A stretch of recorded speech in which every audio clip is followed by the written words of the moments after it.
Muy buenos días, familia. Feliz día.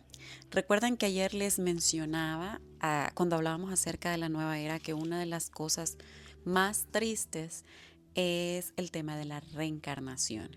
Y hoy vamos a abordar un poquito más a profundidad este tema de la reencarnación. Así que acompáñenme en el estudio del día de hoy. ¿Saben ustedes que la reencarnación es una de las creencias más comunes en estas corrientes orientales, esotéricas y de la nueva era?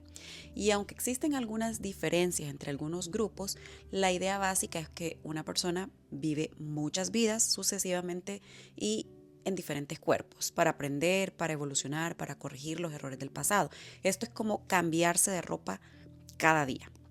Entonces, ¿qué afirma la reencarnación? Bueno, dicen que el alma no muere, que después de la muerte entra en otro cuerpo, que cada vida es una oportunidad para seguir evolucionando, que las circunstancias actuales que estás pasando son consecuencias de tus vidas anteriores. A esto lo conocen como karma.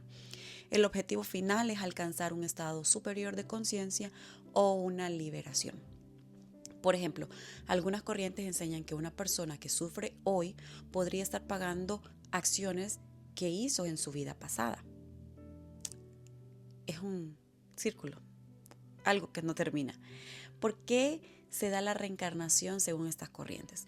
Las respuestas van a variar dependiendo de la corriente. Por ejemplo, en el hinduismo, la reencarnación está ligada al concepto de karma, como les mencionaba anteriormente. ¿Pero qué es karma?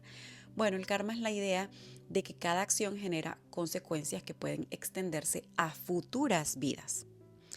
Si alguien no alcanza la perfección espiritual en esta vida, vuelve a nacer para continuar su aprendizaje. Y es un bucle. Ahora, en el budismo, aunque el budismo tiene una comprensión diferente del alma, también enseña un ciclo de nacimientos y renacimientos. El propósito es escapar de ese ciclo mediante la iluminación. ¿Y qué pasa en la nueva era? En la nueva era, la reencarnación suele entenderse como una escuela espiritual. Se enseña que nosotros mismos, o bueno, ellos mismos, eligen ciertas experiencias antes de nacer, que se viene a aprender lecciones, que se vuelve tantas veces como sea necesario y que se está evolucionando hacia estados superiores de conciencia. Por una parte, ¿por qué resulta atractivo este pensamiento? Muchas personas lo encuentran atractivo porque parece responder preguntas difíciles, como por ejemplo, ¿cuáles? ¿Por qué nacen algunas personas en ciertas circunstancias? ¿Por qué algunos sufren más que otros? ¿Por qué algunas personas nacen con ciertas enfermedades? ¿Por qué otras parecen tener más talentos desde pequeños que otras personas? La reencarnación ofrece una explicación sencilla. Lo que ocurre hoy, dicen, es consecuencia de vidas anteriores. Y por eso es que puede resultar atractivo. Pero, ¿qué dice la Biblia? Desde una perspectiva cristiana, la reencarnación presenta varios problemas fundamentales.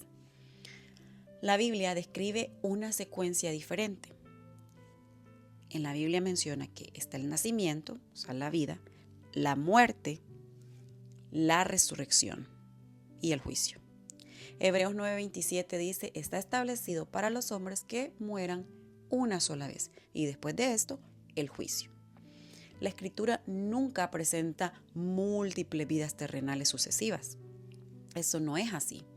La visión cristiana de la iglesia enseña que el ser humano no posee un alma inmortal separada del cuerpo.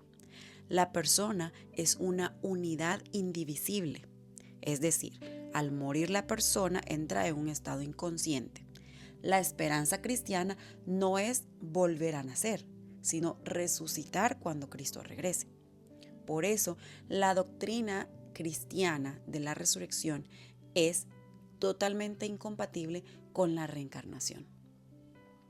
Si una persona ya está viviendo miles de vidas sucesivas, Entonces, la resurrección pierde su significado bíblico.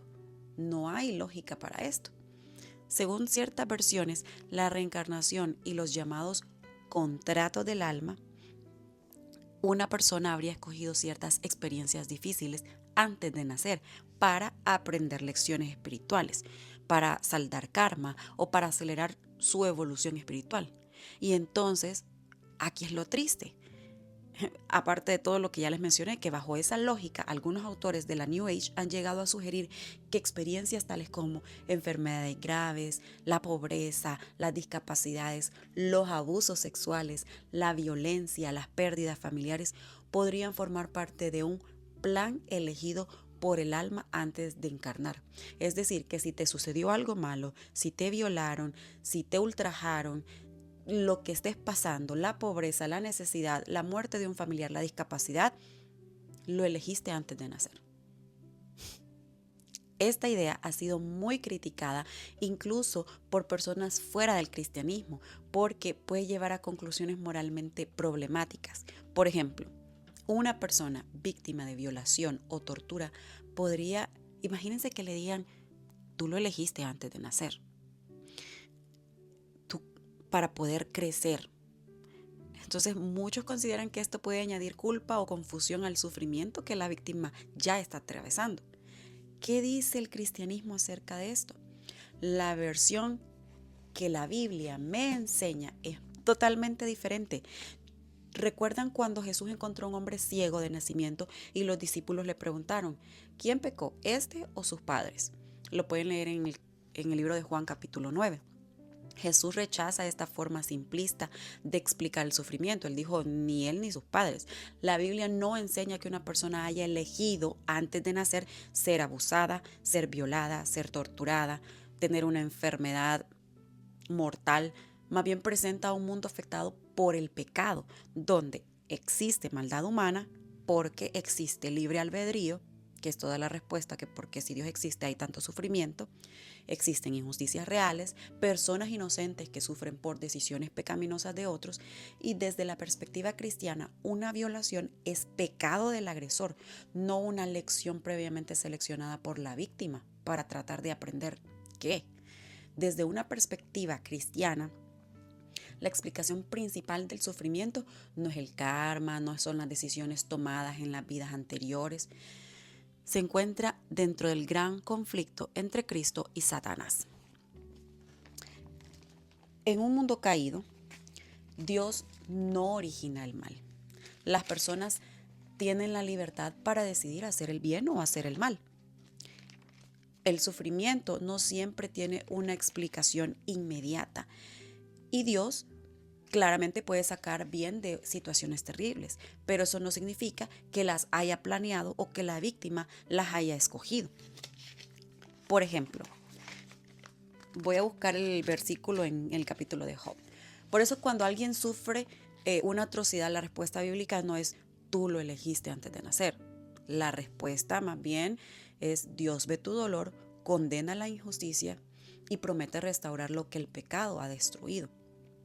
Esa es una de las diferencias más profundas entre la cosmovisión de muchas corrientes de reencarnación y la visión bíblica acerca del sufrimiento. ¿Recuerdan ustedes cuando Satanás se presenta ante Dios un día? En el libro de Job, capítulo 1, versículo 6 dice, un día vinieron a presentarse delante de Jehová los hijos de Dios, entre los cuales vino también Satanás. Y dijo Jehová a Satanás, ¿de dónde vienes? Respondiendo Satanás a Jehová dijo, de rodear la tierra y de andar por ella.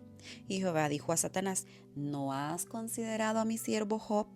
Que no hay otro como él en la tierra, varón perfecto y recto, temeroso de Dios y apartado del mal. Y pues Satanás le dice, ¿acaso teme Job a Dios de balde? ¿No le ha acercado alrededor de él y a su casa y a todo lo que tiene? Al trabajo de sus manos has dado bendición, por tanto sus bienes han aumentado sobre la tierra. Pero extiende ahora tu mano, castígalo, quítale todo lo que le has dado y verás, bueno, yo estoy agregando esas palabras, ¿verdad? Dice, pero extiende ahora tu mano y toca todo lo que tiene y verás si no blasfema contra ti en tu misma presencia. Y entonces Jehová le dijo a Satanás, he aquí todo lo que tiene está en tu mano, solamente no pongas tu mano sobre él. Y salió Satanás de delante de Jehová. Ya sabemos a qué salió, ¿verdad? Salió a matar a sus hijos, salió a quitarle todos los que tenía, salió a llenarlo de lepra. Y bueno, mientras algunos explican el dolor como una consecuencia de decisiones tomadas por el alma en otras vidas o antes del nacimiento, el cristianismo lo entiende como parte de una creación dañada por el pecado y necesitada de redención.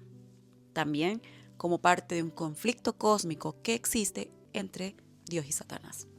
Ahora, el problema moral de la reencarnación. Si todo sufrimiento es consecuencia de vidas anteriores, entonces pregunta, ¿dónde queda la responsabilidad del agresor? ¿Cómo se consuela la víctima? ¿Puede el mal justificarse con una lección espiritual? Porque entonces el violador no tiene culpa. La responsabilidad sería de la víctima, ¿no? Entonces, cuando Job sufrió, ¿era porque estaba pagando errores de una vida pasada? Ya lo leímos en la Biblia. La respuesta bíblica es no. El libro de Job presenta un conflicto espiritual mucho más profundo. ¿Qué enseña la Biblia sobre la muerte? Y hay varios versículos que podríamos buscar. Hebreos 9:27, lo mencionamos anteriormente, que está establecido para los hombres que mueran una sola vez y después de esto, el juicio. En Eclesiastés nos dice, los muertos nada saben. En el libro de Salmo, capítulo 146, dice que sale su aliento y vuelve a la tierra. En ese mismo día perecen sus pensamientos, es decir, ya nada sabe. La secuencia es vida, muerte, resurrección, juicio. No vida, muerte, reencarnación, nueva vida, reencarnación, nueva vida, muerte. O sea, no es así. No tendría sentido. La resurrección es una esperanza bíblica. Juan, en el capítulo 11, encontramos que Jesús comparó la muerte con un sueño. También en el capítulo 5 de Juan, Jesús habló de una futura resurrección. Y en 1 Tesalonicenses capítulo 4 dice que los creyentes serán resucitados cuando Cristo regrese. Entonces, pregunta, si las personas ya están viviendo nuevas vidas en otros cuerpos, porque han estado reencarnando y en un círculo que no termina, ¿por qué sería necesaria una resurrección futura? No tiene sentido, ¿cierto? Ahora, el gran conflicto y el sufrimiento. Desde una perspectiva cristiana, la Biblia explica el sufrimiento dentro del gran conflicto entre Cristo y Satanás, como se los acabo de leer.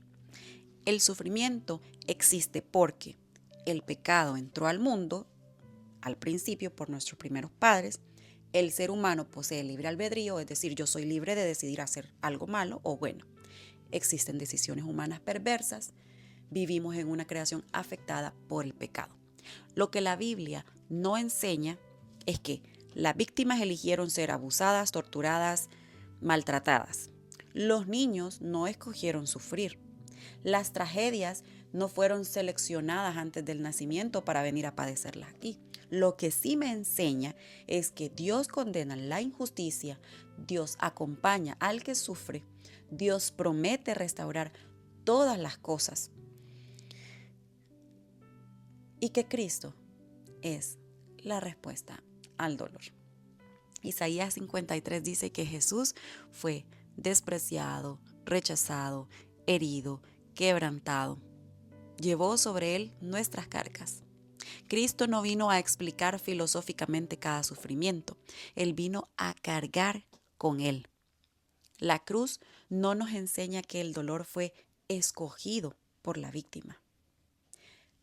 Nos enseña que Dios mismo entró en el sufrimiento para salvar al ser humano. La pregunta es, ¿qué haré hoy mientras Cristo Jesús está tocando a mi puerta? Juan 11:25 dice, yo soy la resurrección y la vida. El que cree en mí, aunque esté muerto, vivirá. Que Dios te bendiga. Hasta pronto.